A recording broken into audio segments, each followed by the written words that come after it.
Entonces, fijaos en el primero que tenemos. Tenemos una bobina rectangular, o sea, un alambre rectangular que va dando muchas vueltas, 80, y nos dan las dimensiones que tiene este rectángulo, el ancho y el largo. Y nos dicen que está situado en un campo magnético de tantos teslas dirigido hacia adentro de la pantalla, ¿vale? Tenemos aquí el esquema. Nos dan la resistencia que tiene toda la bobina. Y nos dicen que calculemos la magnitud y dirección de la corriente inducida dentro de la bobina al desplazar la bobina con una velocidad tanta de diferentes maneras, o hacia la derecha en el dibujo, o hacia arriba, o hacia abajo. Bueno, entonces, nosotros tenemos la ley esta, que nos dice que la fuerza electromotriz que va a empezar a mover cargas aquí es, salvo un signo, el cambio en el tiempo del flujo total que atraviesa la bobina. Pero bueno, como la bobina está hecha de un montón de vueltas apretadas, pues esto es realmente n veces el flujo que atraviesa una única espira, ¿vale? Entonces, ahora utilizo la ley de Ohm, o sea, la fuerza electromotriz es la resistencia de todo esto por la intensidad de corriente. O sea, esta fuerza electromotriz inducida es como si... O sea, lo que está ocurriendo es como si... O sea, lo que ocurre, o sea, lo que hacen las cargas, es lo mismo que harían si no hubiera campo magnético y no hubiera nada, y simplemente tuviésemos esto como un circuito, y yo aquí colocase una pila de que introduce esta diferencia de potencia, ¿vale? O realmente es la fuerza electromotriz que introduce la pila, ¿vale? O sea, es como si colocásemos una pila, pero que no está en ningún sitio, ¿vale? Y eso empieza a mover carga. Entonces, la ley de Ohm, pues igual sería la resistencia total de toda la bobina por la intensidad de corriente. Metemos eso aquí y podemos despejar ya la intensidad, que es esto. ¿Vale? Ya nos falta simplemente calcular el flujo, a ver la pinta que tiene el flujo. Flujo magnético es el campo magnético fijaos que la superficie tiene la misma dirección que el campo magnético, y de hecho vamos a elegir el mismo sentido, también hacia dentro de la pantalla. Fijaos que cuando hagamos la integral, la parte esta de abajo del rectángulo no va a contribuir, porque ahí no hay campo magnético, ¿vale? Aquí lo tengo un poco demostrado en detalle, ¿no? El flujo total lo vamos a poder... Este sigma representa la superficie total del rectángulo, ¿vale? Entonces lo voy a dividir en dos trozos. El flujo total será el flujo en el cachito de arriba, que es donde hay campo magnético, y el cachito de abajo donde no hay campo magnético. Pero como aquí el campo es cero, pues esta integral da cero. Pues solamente me tengo que preocupar del trozo de rectángulo que está inmerso en el campo magnético. Y como ahí el campo es constante y tiene la misma dirección que ese, pues eso es simplemente, pues, el producto escalar se reduce al producto de los módulos, como el campo es constante sale fuera de la integral, y la integral de diferencial de S en el cachito de arriba del rectángulo es el área de ese cachito, es lo que voy a llamar A, ¿vale? A es el área de este pedazo de arriba del rectángulo, ¿vale? Pues eso lo meto aquí en la expresión de la intensidad, B es constante y por tanto sale fuera de la derivada, y esta es la ecuación que tenemos, donde n es un dato, B es un dato, la resistencia es un dato, y la intensidad inducida en nuestra bobina dependerá de cómo cambia el área S que está inmersa en el campo magnético con el tiempo, que eso dependerá de cómo yo mueva la espira. Entonces el enunciado nos propone tres movimientos distintos, que la movamos hacia la derecha, hacia arriba o hacia abajo. Fijaos, si la movemos hacia la derecha, o sea, razonarlo intuitivamente, no hace falta hacer las cuentas en realidad. O sea, si movéis esto de izquierda a derecha, fijaos que siempre el flujo es fijo. O sea, no va a haber cambio de flujo, lo que es lo mismo, a ojos de esta expresión, el valor del área inmersa en el campo magnético es fijo, es siempre este mismo trozo, con x sub 0 constante. Entonces, si lo movemos hacia la derecha, la A es el ancho del rectángulo, que era A, por el x0 este de aquí.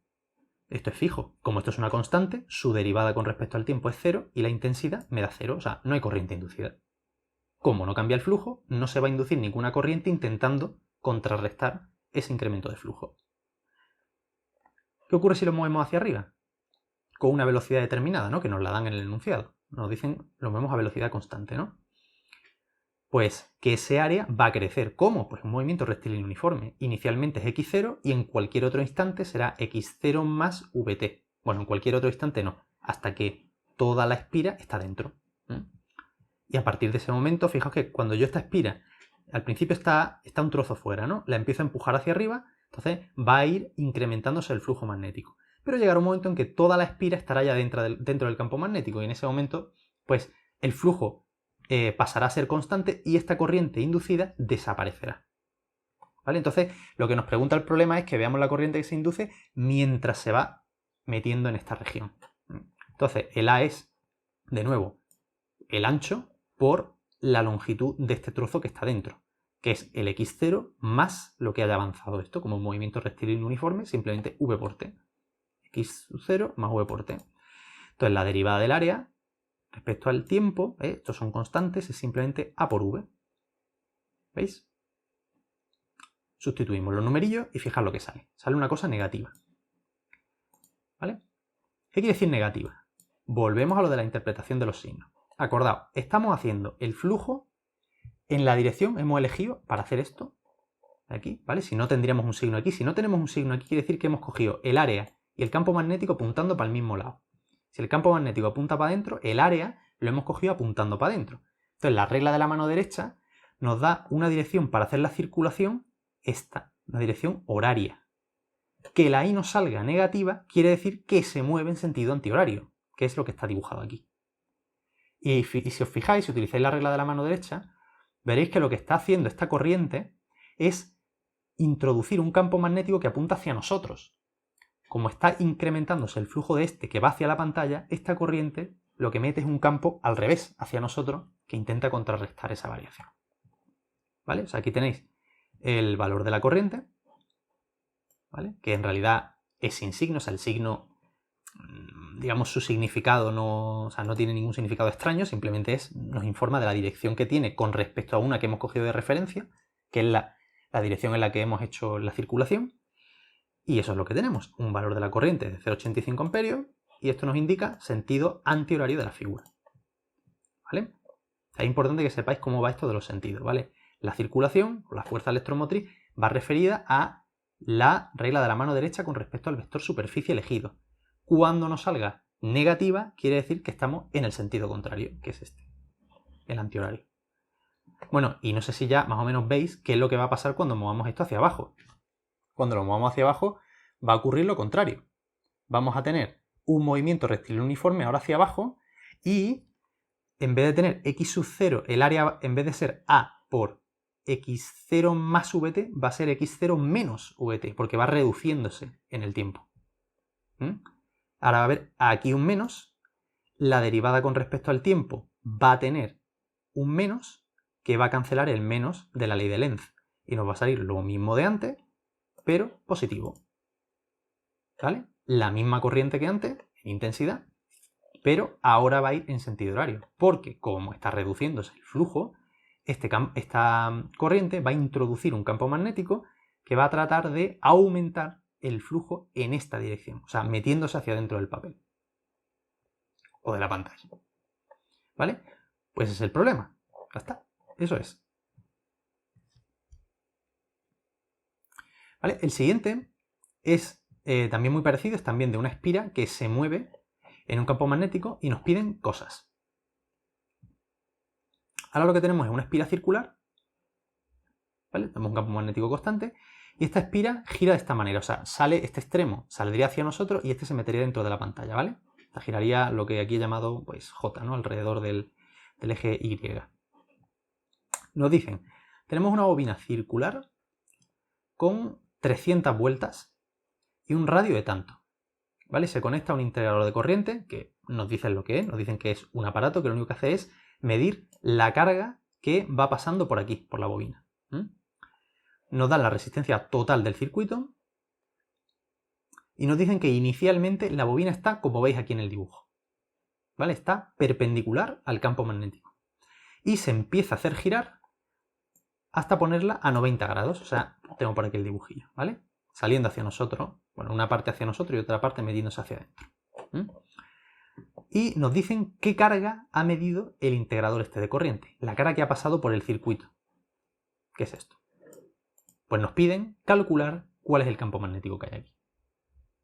¿Vale? Entonces, cuando vosotros veáis un problema en el que tenéis un campo magnético y una espira que va moviéndose por ahí, pues ya sabéis que tenéis que utilizar la ley de Faraday. De nuevo, ¿cuál es en un instante dado? Como el campo magnético es constante, en la integral del flujo vamos a tener algo parecido a lo que teníamos antes. Como el campo magnético es constante, va a salir fuera de la integral. Y vamos a tener siempre B escalar, pues la integral del vector superficie, que es la superficie. Es esto. Esto es gracias a que B es constante, si no, la B quedaría atrapada dentro de la integral y habría que hacer esa integral con cuidado. ¿Vale? Claro, ¿cuál es el tema? El tema es que, vale, nuestro B es constante, pero el vector superficie no es constante. Fijaos que al principio, aquí tenéis el esquemita, al principio, bueno, como siempre, podemos elegirlo apuntando para adentro o hacia nosotros. Yo lo voy a elegir en el mismo sentido de B, para que así nos salgan los flujos positivos, el flujo inicial sea positivo. Entonces, si lo elijo así al principio y esto gira así, al final el vector superficie va a estar así. Entonces, fijaos que S es una cosa dependiente del tiempo.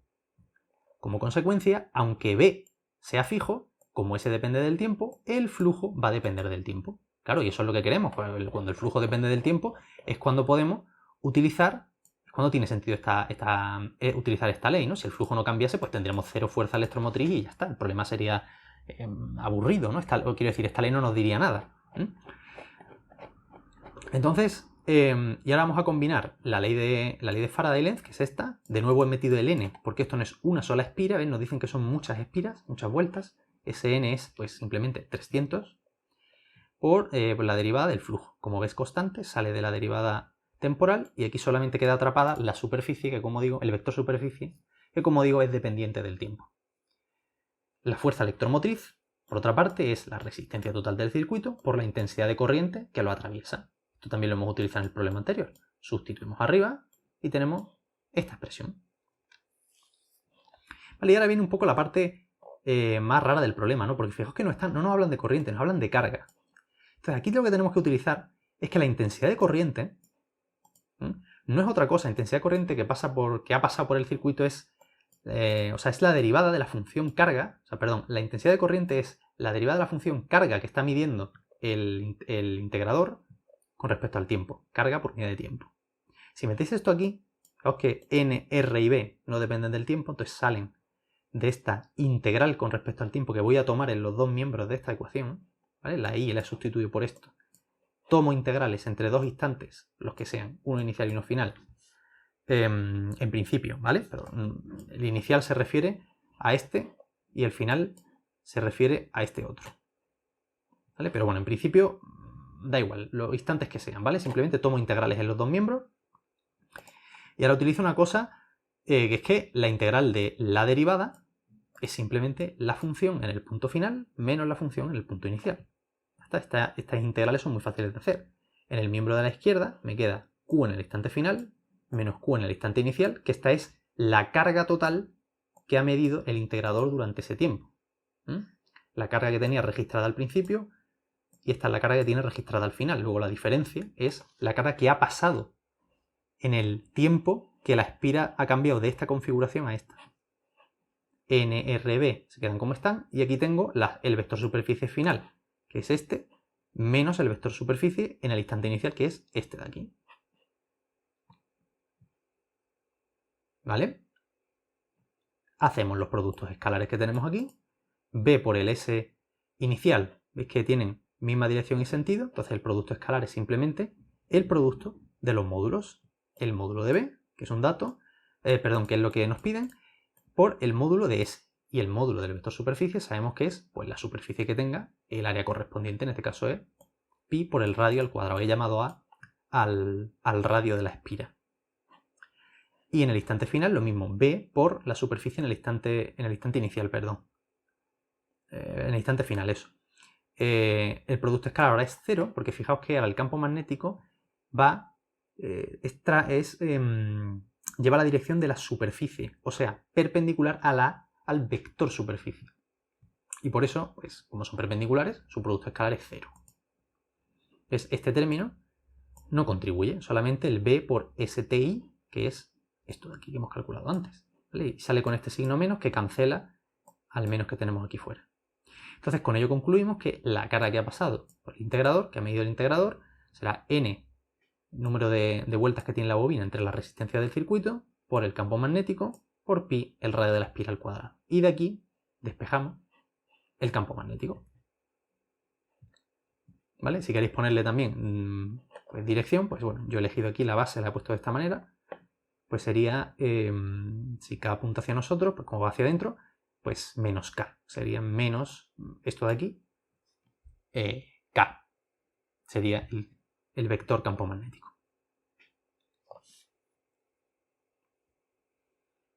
¿Vale? Esta es quizá la parte a lo mejor un poquillo más oscura. Darse cuenta de que hay que tomar integrales aquí. ¿Vale? Pero por lo demás es volver a utilizar lo mismo. Definición de flujo y que menos el cambio de flujo es la fuerza electromotriz inducida, que es, bueno, pues tenemos un circuito con una resistencia total, la que sea, R, pues es esa R por la intensidad, ¿vale? Ley de Ohm. El tercero son, fijaos, tenemos un circuito, esta parte de aquí, verla simplemente como, bueno, algo que está introduciendo una fuente que está metiendo aquí una corriente, que es una corriente que depende del tiempo, ¿veis? Estas son los amperios, ¿vale? No hay ninguna magnitud. Y estos son los segundos, ¿vale? Son las unidades. Pues 5 por tiene esta forma sinusoidal. Esa es la corriente que tenemos por aquí circulando. Y tenemos una bobina de 15 vueltas y radio tanto, ¿vale? Que esa es la grande, ¿no? La R grande, este es el radio.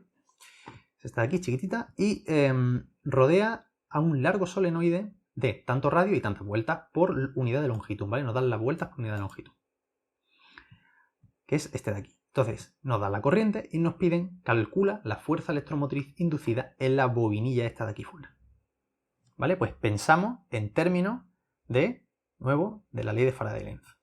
Fuerza electromotriz, que es lo que nos piden. Nunca perdáis de vista, por favor, lo que os piden en los problemas. Esto es lo que nos piden. Y esto es una bobina con varias vueltas, ¿no?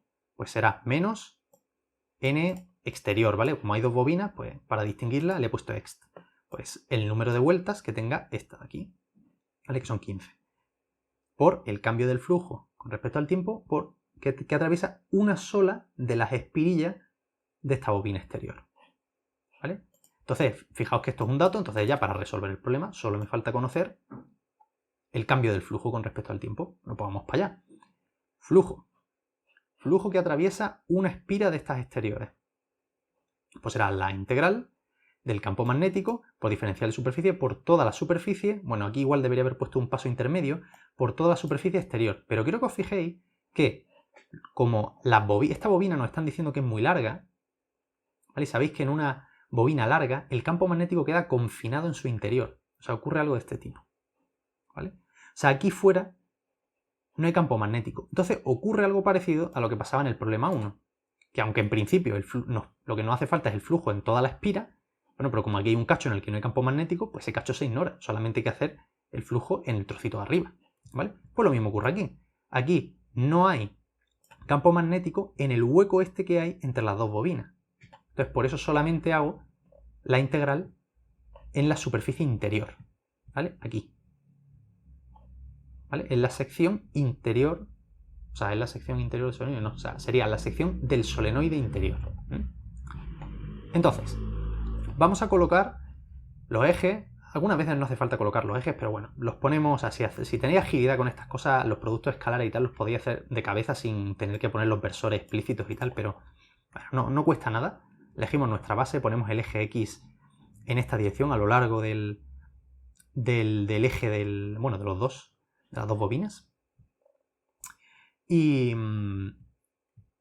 elegimos esa como en la dirección de Y, versor, como la dirección de nuestro vector superficie. El campo magnético es dirección y sentido de nuestro vector superficie. Ahora, el campo magnético, en el interior de un solenoide muy largo, infinito, idealmente, ¿no? Llevará precisamente la dirección de Y. Y en principio depende del tiempo. O sea, esta B no es el módulo, ¿vale? Esta vez es la componente Y, que podrá ser positiva o negativa. De hecho, si os fijáis, por eso he hecho este dibujo, como la intensidad es un seno, es sinusoidal, habrá momentos en los que sea positiva y habrá momentos en los que sea negativa. O sea, a veces la corriente va a ir oscilando, ¿vale? Es un seno. A veces irá por aquí que, fijaos que con la regla de la mano derecha, el pulgar, si abrazáis con el solenoide este con los dedos, ¿no? Siguiendo esta dirección, el pulgar apunta hacia allá, ¿vale? Pues esa es la dirección que habíamos elegido para nuestro diferencial de superficie, ¿no? Bueno, pues en este caso, fijaos que el campo magnético va justamente en esa dirección. Entonces, aquí tendremos un flujo positivo. Pero cuando pase un ratito, como la intensidad es un seno, se hará negativa y ahora la corriente entra al revés. Y ahora nuestro diferencial de superficie, nuestra superficie sigue apuntando para la derecha, pero ahora el campo va a la izquierda, entonces nos saldrá un flujo negativo. ¿Vale? Aquí tenemos un campo que va en la dirección de menos i, ¿vale? Este B, pues a veces será positivo y a veces será negativo. Esperamos que dependa de ese seno que está dentro de la intensidad. Entonces, el flujo, metemos aquí, esta integral. El campo magnético, fijaos que depende del tiempo, pero no depende del espacio. Esta es otra propiedad digamos que hay que saberse de teoría, que es que el campo magnético dentro de un solenoide es paralelo al solenoide, ¿no? Lleva esta dirección en todas partes, está confinado dentro y es constante en su interior. ¿Vale? O sea, vale lo mismo si estamos justo moviéndonos sobre el eje del cilindro que si nos acercamos un poquillo a la pared del cilindro, ¿vale? Tiene el mismo valor. No depende del espacio, solo del tiempo. Entonces sale de la integral y solamente tenemos pues nuestro campo magnético por la integral de la superficie, que es el vector superficie interior.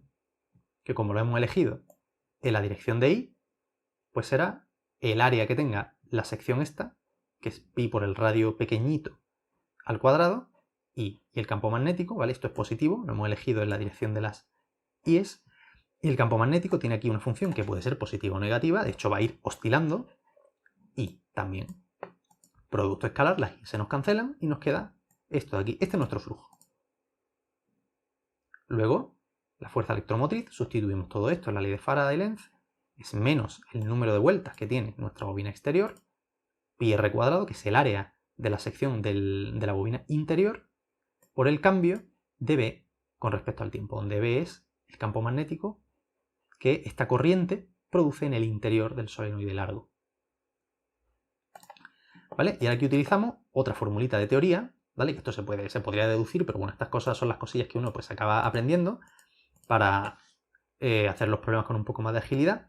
Y es que el valor del campo magnético dentro de un solenoide de este tipo es igual al mu sub 0, a la ¿cómo se dice? Permeabilidad magnética, ¿no? Del vacío, pues todo esto está en el vacío.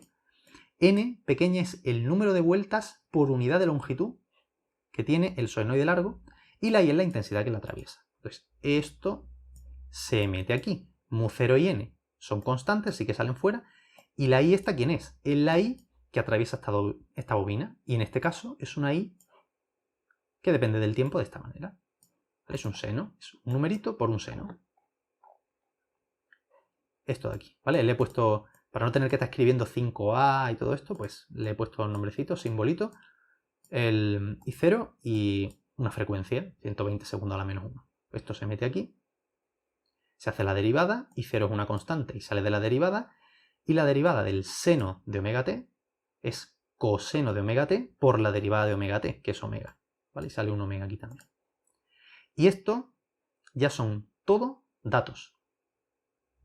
Todo datos. Se sustituyen y aquí nos queda la fuerza electromotriz, ¿vale? Que está en voltios. La fuerza electromotriz se mide en voltios, ¿vale? Con sus unidades. Es importante. Entonces, una cosa aquí curiosa, que, bueno, os la comento, es que, fijaos que nos dan un dato que es el radio de la bobina exterior, pero no sirve para nada, no se utiliza, ¿vale? O sea, fijaos que la fuerza electromotriz que se induce en la bobina exterior solo depende del cambio de flujo que la atraviesa. Y eso, fijaos que si el flujo está confinado dentro de este otro cilindrillo, yo la bobina de fuera la podría estirar si quiero. O sea, podría ser una circunferencia más grande, que la fuerza electromotriz seguiría siendo la misma, no depende del radio. Lo que sí va a depender del radio de la bobina exterior es la corriente, no está ahí, sino la inducida en la bobina exterior. Porque acordaos que, ¿cómo se calcula la intensidad inducida. Pues usábamos la ley de Ohm, ¿os acordáis? La epsilon esta es la resistencia que tenga la bobina exterior por la intensidad, y de ahí sacamos la intensidad. Pero fijaos que vale que la fuerza electromotriz no dependa del radio, pero si yo tengo una bobina más grande, o sea, ahí tengo más metal, ¿no? Sabéis que cuanto más larga es una resistencia, mayor es el valor de la resistencia. Entonces tendré mucha más resistencia cuando la bobina es grande, como digo, y aunque la fuerza electromotriz sea la misma, al haber más resistencia hay menos corriente. Entonces la corriente inducida será menor cuando la bobina exterior es más grande, ¿vale? Pero la epsilon es la misma. ¿Vale?